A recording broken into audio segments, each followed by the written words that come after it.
ఇంతకుముందు మనం ఒక వీడియో చేసామండి. ఏంటంటే అది తండేల్ సినిమా గురించి. తండేల్ సినిమాలో జగన్ అని చెప్పేసి ఒక వీడియో చేసాం. చాలా బాగా వైరల్ అయింది వాస్తవానికి అది. కాబట్టి ఈ తండేల్ స్టోరీ ఏదైతే ఉందో, ఎవరైతే ఒక 20 మంది జాలర్లు 22 మంది జాలర్లు ఎవరైతే వెళ్ళి సముద్రంలో వేటకు వెళ్ళి అయితే అనుకోకుండా పాకిస్తాన్కి చిక్కడం, శ్రీకాకుళం నుంచి శ్రీకాకుళం చెందినటువంటి 22 మంది జాలర్లు అనుకోకుండా మన బార్డర్ దాటిపోయి పాకిస్తాన్లోకి వెళ్ళిపోవడం వల్ల పాకిస్తాన్ వాళ్ళకి దొరకడం, 15 నెలలు పాకిస్తాన్ జైల్లో తీవ్ర చిత్రహింసలకు గురైన ఏదైతే ఒక సంఘటన ఉందో, అప్పుడు ఆ సంఘటన నిమిత్తం ఒక సినిమా అయితే తీయడం జరిగింది, తండేల్. అదే నాగార్జున గారి అబ్బాయి నాగ చైతన్య గారు తీసిన సినిమా. ఆ విషయానికి ఆ సినిమానికి జగన్ గారికి సంబంధం ఏంటి అని చాలామంది అనుకోవచ్చు. వాస్తవానికి ఏంటంటే అప్పుడు ఏదైతే 22 మంది శ్రీకాకుళానికి సంబంధించినటువంటి ఎవరైతే ఈ జాలర్లు ఉన్నారో 15 నెలలు పాకిస్తాన్లో చిత్రహింసలు అనుభవించారు. వాళ్ళు బయటికి రావడానికి, అంటే మరలా మన దేశానికి వచ్చి వాళ్ళ ఫ్యామిలీలతో కలవడానికి ముఖ్య కారణం ఏదైనా ఉందంటే కనుక జగన్మోహన్ రెడ్డి గారే. ఎందుకంటే చాలా అహర్నిశలు శ్రమించి వాళ్ళని పాకిస్తాన్ చెర నుంచి ఇండియాకి రప్పించడానికి ప్రధాన కారకుడు అని చెప్పొచ్చు. కాబట్టి అసలైన తండేల్ జగన్మోహన్ రెడ్డి గారే, దాంట్లో ఎలాంటి డౌట్ లేదు. కాబట్టి ఇక్కడ తీసుకురావడానికి శతవిధాల ప్రయత్నం చేశాడు. కేంద్ర మంత్రులతోటి అందరితోటి మాట్లాడి ఇక్కడ తీసుకొచ్చిన విధానం చాలామందికి తెలుసు. కానీ అప్పట్లో ఇది పెద్ద చర్చనీయాంశమైంది. చాలా మట్టుకి ఇండియా వైడ్గా ఈ సంఘటన చెప్పుకోవడం జరిగింది. కాబట్టి అప్పుడు ఎవరైతే 22 మంది జాలర్లు ఉన్నారో జగన్మోహన్ రెడ్డి గారికి కృతజ్ఞతలు తెలియజేశారు. మీరు లేకపోతే మేము లేవు, మొత్తం మా జీవితం నాశనం అయిపోయాను. కాబట్టి అసలు మేము ఇలా ఉన్నామంటే, మేము బ్రతుకున్నామంటే జగన్మోహన్ రెడ్డి గారు మాకు పెట్టిన ప్రాణభిక్షే అని చాలా బాగా చెప్పారు అప్పట్లో. కానీ అదే జాలర్లు, ఆ జాలర్ల మీదే సినిమా తీయడం జరిగింది. బనీవాస్ అనుకుంటా సబ్జెక్ట్ కరెక్షన్ డైరెక్టర్. కాబట్టి ఆయన తీసిన సినిమాకి నిర్మాత. ఆ సినిమాలో వీళ్ళు తండేల్ స్టోరీ పెట్టడం జరిగింది. మొన్న రీసెంట్గా ఫ్రీ రిలీజ్ ఈవెంట్ జరగడం జరిగింది. దాంట్లో సుమ గారు యాంకరు. అయితే వాళ్ళందరూ తీసుకొచ్చారు, అదే 22 మంది జాలర్లని స్టేజ్ మీదకి తీసుకొచ్చారు. స్టేజ్ మీదకి తీసుకొచ్చిన తర్వాత వాళ్ళతో మాట్లాడడం జరిగింది. అయ్యిటికి మీరు ఎలా వెళ్ళారు, ఏం జరిగింది ఏంటంటే ఒక్క ముక్క కూడానండి, నిజంగా రాజకీయం అంటే ఎలా ఉంటుంది అనిపించింది.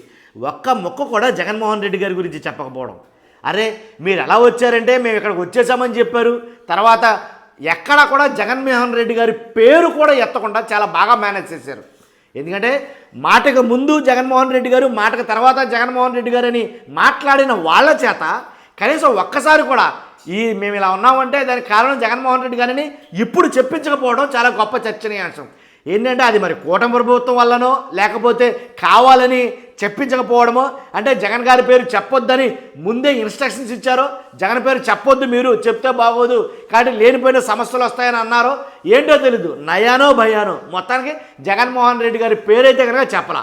కాబట్టి ఎవరైతే తండేల్ అనే వ్యక్తి ఉన్నాడో అతను మాట్లాడిన మాటలు చూస్తే కనుక ఏదో వాళ్ళ శాయశక్తిలో వచ్చినట్టు, వాళ్ళ రావడానికి బోళ్ళు వ్యయ ప్రయాసాలు, ధనం అలాగే వ్యయం చాలా మటుకి అవ్వడం జరిగింది. కానీ వీటన్నిటిని పక్కన పెట్టేసి ఒక్కసారి కూడా కనీసం జగన్మోహన్ రెడ్డి గారి పేరు చెప్పకపోతే చాలామంది ఆలోచించారు.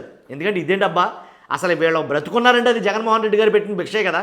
కాబట్టి ఎందుకని ఆ స్టేజ్ మీద ఒక్కసారి కూడా ఆయన మాట మాట్లాడించలేదు అనేది కనుక చాలామంది ఆలోచించారు.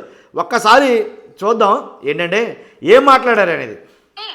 ఇంకా ఇందాక ఒక ముఖ్యమైన విషయం చెప్పాము. ఈ సినిమాలోని ఒక అంశం ఏదైతే ఉందో దాన్ని రియల్ లైఫ్ లో జరిగినటువంటి ఒక స్టోరీని తీసుకోవడం జరిగింది ఇక్కడికి అని. ఆ రియల్ లైఫ్ లో జరిగింది ఏంటి అంటే, యాక్చువల్లీ మనకి తండేల్ సినిమాలో మనం చూడబోతున్నాం February 7th. అయితే ఫిషర్మెన్ ఎవరైతే ఉన్నారో శ్రీకాకుళంలో ఉండేటువంటి వాళ్ళు గుజరాత్ వైపుకి ఎక్కువ డబ్బులు వస్తాయి ఫిషింగ్ చేస్తే అని అక్కడికి వెళ్ళిన క్రమంలో తెలియని పరిస్థితుల్లో పాకిస్తాన్ బార్డర్ లైన్స్ లోకి వెళ్ళిపోతారనమాట. అక్కడ వాళ్ళు అరెస్ట్ కి గురవుతారు. ఇదంతా రియల్ గా జరిగినటువంటి సంఘటన. 15 నెలల పాటు వాళ్ళని పాకిస్తాన్ జైల్లో ఉంచేశారు. ఆ తర్వాత పోరాడి మరి, అంటే ఇక్కడ ఉండేటువంటి వాళ్ళ అమ్మగారులు, వాళ్ళ వైఫ్, పిల్లలు అందరూ దీనికోసమని పోరాడి వాళ్ళని బయటికి తీసుకొని వచ్చారు. వాళ్ళ అమ్మగారు వాళ్ళ భార్యలు పోరాడి అంటే ఎవరు మెయిన్ కారణం ఎవరు అండి? కీ పర్సన్ ఒకరు ఉంటారు కదా. కాబట్టి వాళ్ళైనా పోరాడింది, వాళ్ళు రావడానికి కారణం ఎవరో చెప్పనవట్లా. అలా వెళ్ళి ఇరుక్కొని ఆ తర్వాత బయటకు వచ్చినటువంటి కొంతమంది ఫిషర్మెన్ ఈ రోజు మన మధ్యనే ఉన్నారు. వాళ్ళకి సెల్యూట్ చేస్తున్నాము. శ్రీకాకుళం నుంచి వచ్చారు వాళ్ళు. Give them a big round of applause. నమస్కారం అండి. ఇందులో తండేలు ఎవరు? తండేలు అంటే తెలుసు కదా, ఓనర్ కాదు లీడర్ అని. సో తండేలు ఎవరు? నా పేరు రామారావు. రామారావు గారు. రామారావు గారు, మీరు 15 నెలల పాటు అక్కడ పాకిస్తాన్ జైల్లో ఉన్నారా? ఉన్నామండి. ఓకే. మీతో పాటు ఎవరెవరు వచ్చారు ఇప్పుడు? ప్రస్తుతానికి ఇప్పుడు 7 వచ్చాం. ఓకే. తర్వాత అందరూ వలసలు వెళ్ళిపోయారు బతుకు తెరువు కోసం. ఓకే. నేనైతే అక్కడ ఉండిపోయాను. అప్పుడు నేను ఊర్లో ఉండిపోయాను నేను. అంటే ఇప్పుడు ఈ పడవేసుకొని వెళ్ళేటప్పుడు అందులో రకరకాల పనులు చేస్తూ ఉంటారంట కదా, అంటే కొంతమంది వంట చేస్తూ ఉంటారు, కొంతమంది చేపలు పడుతూ ఉంటారు, అలా వేరే వేరే వాళ్ళు కూడా వచ్చారా ఇవాళ? వచ్చారండి. మీరు? మీ పేరు? రాజు. రాజు. ఓకే. కిషోర్. వాళ్ళ లాగుతారు. ఓకే. మీరండి? ఎక్కడైనా జగన్మోహన్ రెడ్డి గారి పేరు వస్తుందేమో అని నేను మీకు వినిపిస్తున్నాను. ఇందులో ఇంకో విషయం కూడా తెలిసింది. ఒకళ్ళు ఎవరో అక్కడ ఉన్నప్పుడు, జైల్లో ఉన్నప్పుడు, ఇంకొకళ్ళు భార్య కడుపుతో ఉన్నారు అని. మీరేనా? సో మీరు కూడా ఆ తర్వాత ఢిల్లీ పాప?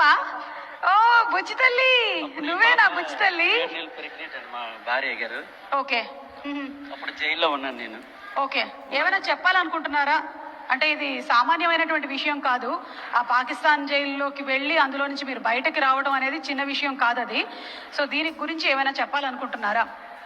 అంటే మాది డిమచ్చలసం పంచాయతీ, కేమచ్చలసం, ఎక్కడో మారుమూల గ్రామం మాది. మాకు 2018లో అనుకోకుండా సంఘటన జరిగింది. జరగకూడదు. చిన్నంత బాధగా ఉంది. ఇప్పుడు చాలా హ్యాపీగా ఉంది. ఇక్కడ హైదరాబాద్ వరకు వచ్చామంటే మెయిన్ కారణం రైటర్, ఈ సినిమా రాసిన వారికి కార్తిక్ గారికి కృతజ్ఞతలు అండి. ఎందుకంటే ఆయన ద్వారా ఇక్కడికి వచ్చామండి మేము, అంతే కదా. తర్వాత ఇక్కడికి వచ్చిన అల్లు అరవింద్ గారికి, చంద్రమోహన్ రెడ్డికి. నాకు ఒకటి క్లారిటీ మిస్ అవుతుందండి. కథలో అంటే కార్తిక్ గారి కథ రాశారు కాబట్టి, ఆ కథలో భాగం మేము కాబట్టి మా శ్రీకాకుళం నుంచి హైదరాబాద్కి వచ్చాము. అదే ఇక్కడ ఏదైతే ఈవెంట్ ఫంక్షన్ జరుగుతుందో ఇక్కడ రాగలిగాము. మేము ఇక్కడ రావడానికి కారణం వాళ్ళని చెప్పిన ఆ తండ్రులు ఎవరైతే రామారావు ఉన్నారో, అసలే పాకిస్తాన్ నుంచి ఇండియా రావడానికి కారణం ఎవరో చెప్పనివ్వటం లేదేమో అని నా అభిప్రాయం. రెడ్డి గారికి, నాగ చైతన్య గారికి, సాయి పల్లవి గారికి అందరికీ కృతజ్ఞతలండి. మీకు జరిగిన సంఘటన ఏమైనా చెప్పాలనుకుంటున్నారా? అంటే అలాగే జరగకూడదు. అప్పుడు మా ఆవిడ ప్రెగ్నెంట్ 7 నెలలు. ఊరు రావాలనుకుంటున్నాను. ముందు ఫోన్లో మాట్లాడుకుని వెళ్ళాను. అంటే ఇదే లాస్ట్ ట్రిప్, నేను సెల మీద వస్తాను 4 రోజులు అని చెప్పేసి ఏటకి వెళ్ళాను. నేను వెళ్ళేటప్పటికి 29 రోజులు అయిపోయింది. ఒక్కరోజు ముందు కళాశాల బండరు కూడా ఐస్ అయిపోయింది. చేపల మీద వేయడానికి ఐస్ కూడా లేదు. నువ్వు ఉంటానంటే ముందుపడి పడతాను, వద్దు వెళ్ళిపోతావు నాకు చెప్పారు వాళ్ళు. కానీ చేపలు ఎక్కి పట్టడము తండేల్ గేట్ అంటే ఎంత చేపలు పట్టుకెళ్తే ఓ 10-15 లక్షలు వచ్చినా మన పేరు ఉంటుంది అందులో. ఎంత మెయిన్ తండేలు తీసే లీడర్ అంటారు అక్కడ. రామారావు అందరు డ్రైవర్ల కన్నా ఎక్కువ చేపలు పడుతున్నాడు అని పేరు ఉంటుంది మాకు అక్కడ.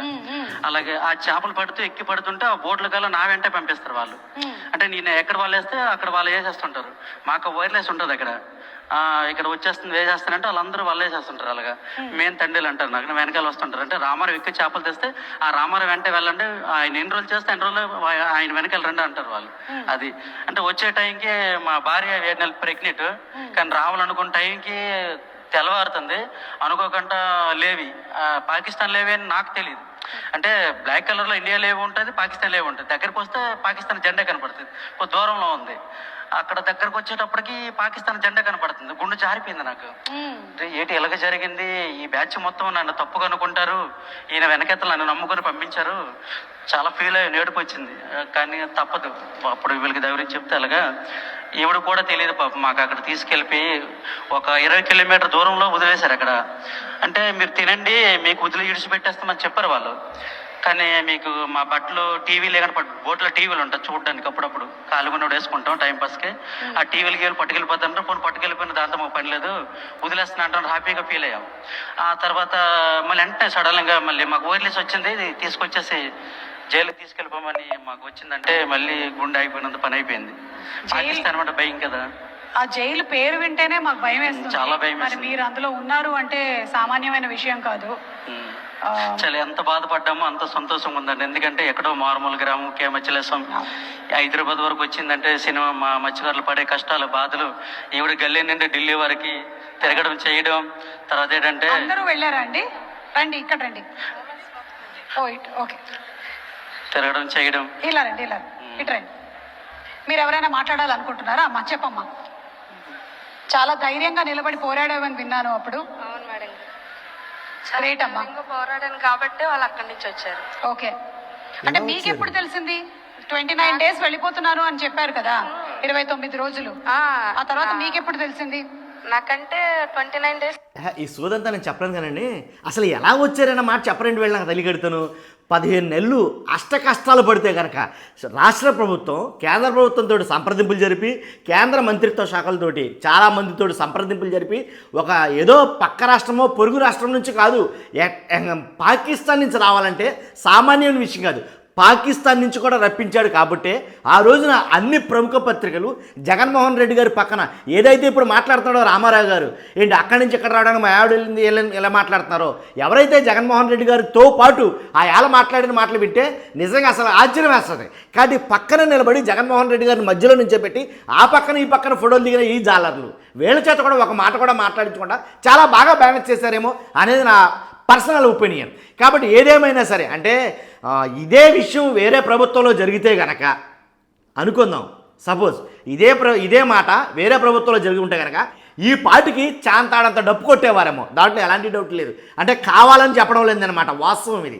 కాబట్టి ఏదేమైనా సరే కావాలనే జగన్మోహన్ రెడ్డి గారి మాట లేదా ఆయన పేరు ఆ స్టేజ్ మీద చెప్పనివ్వలేదేమో అనేది నాకు అనిపించింది. వాళ్ళు చెప్పనివ్వకపోయినా కృతజ్ఞతాభావం కలిగినోడు ఎవరైనా సరే, కృతజ్ఞతాభావం కలిగినోడు ఖచ్చితంగా అక్కడ చెప్పాల్సిందే, చెప్పి తీరాల్సిందే. ఇది నా అభిప్రాయం. మీ అభిప్రాయం అంటే ఖచ్చితంగా కామెంట్ రూపంలో అయితే తెలియజేయండి. మర్చిపోద్దు, పార్టీలకు అతీతంగా మన వీడియోలు ఉంటాయి. ఫస్ట్ లైక్ చేయండి, కొత్త వాళ్ళైతే సబ్స్క్రైబ్ చేయండి. Thank you very much.